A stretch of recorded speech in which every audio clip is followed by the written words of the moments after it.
ninyong lahat. Martin Romualdez, Lisa Marcos, Bongbong Marcos. Sino ang corrupt? Yung mga congressman na yan na nag-hearing, anong sinasabi nila? Pagkatapos, pag na-off na ang mic, pag wala ng media, pasensya na kayo ha. Kailangan kasi namin ng pera. Mag-eleksyon na kasi. Pakisabi kay Sara ha. Hindi ko naman gusto tong ginagawa ko eh. Hindi mo pala gusto ginagawa mo eh. Bakit mo sinisira pangalan ko? Joel Chua.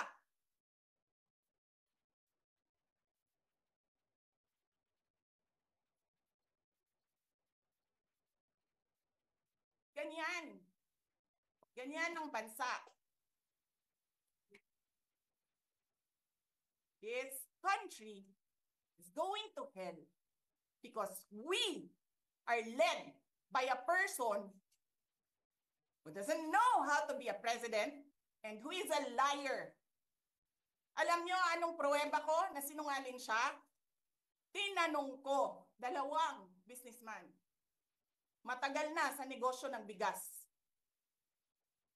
Because I was concerned. This is a campaign promise. 20 pesos na kilo ng bigas. And so, I really sat down and talked to a businessman. Sabi ko, sabihin mo sa akin, kung magagawa ba yung 20 pesos? Sabi niya, hindi. Napaka-imposibleng gawin yan. Because more than 20 pesos ang cost. Paano ka magbenta ng palugi? So tinanong ko, nagsinungaling ba siya nung sinabi niya? And then he said outright, yes. It's either he did not know what he was talking about, that's so incompetent, or he was lying through his teeth to get the votes of people.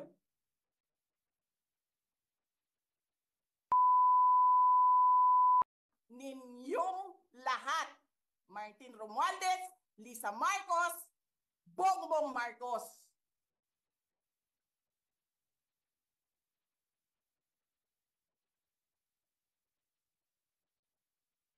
Ginigit-git nyo yung mga tao ko dyan sa envelope na yan. Lisa Marcos, naalala mo? Nagpadala ka sa akin ng video. Sinabihan mo ako saan kukunin ang pera.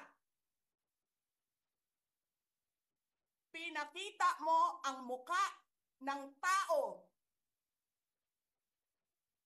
doon sa video message mo. Hi, Nikki. This is she's been working with us for the longest time. We trust her.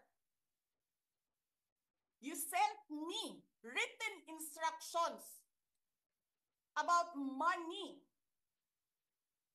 Millions a month. Anong nakalagay doon sa envelope? DepEd. Anong ginawa ko? Binigay ko sa DepEd.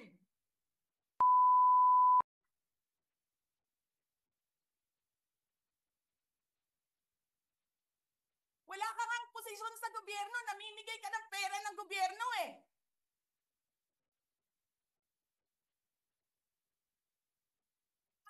Sisirain mo yung tangal ng mga kasama ko sa Office of the Vice President. Sasabihin nyo sa mga tao, nakaw yan, confidential funds yan. Niwala nga kayong isang proof na confidential funds yan. Naniwala lang kayo sa isang babae na ang pangalan ay Gloria Mercado na nagsabi confidential funds yan, na hindi nyo nga nilabas na wala pang confidential funds, meron ng white envelope. Kasi 2022 pa lang,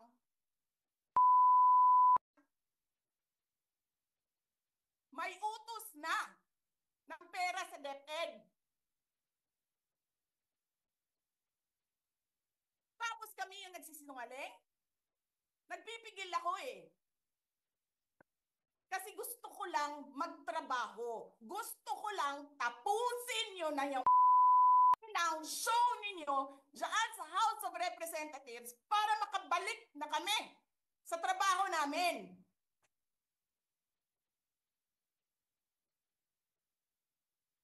Tapos ganyan ang gagawin ninyo sa amin dahil hindi kami sumusunod sa inyo?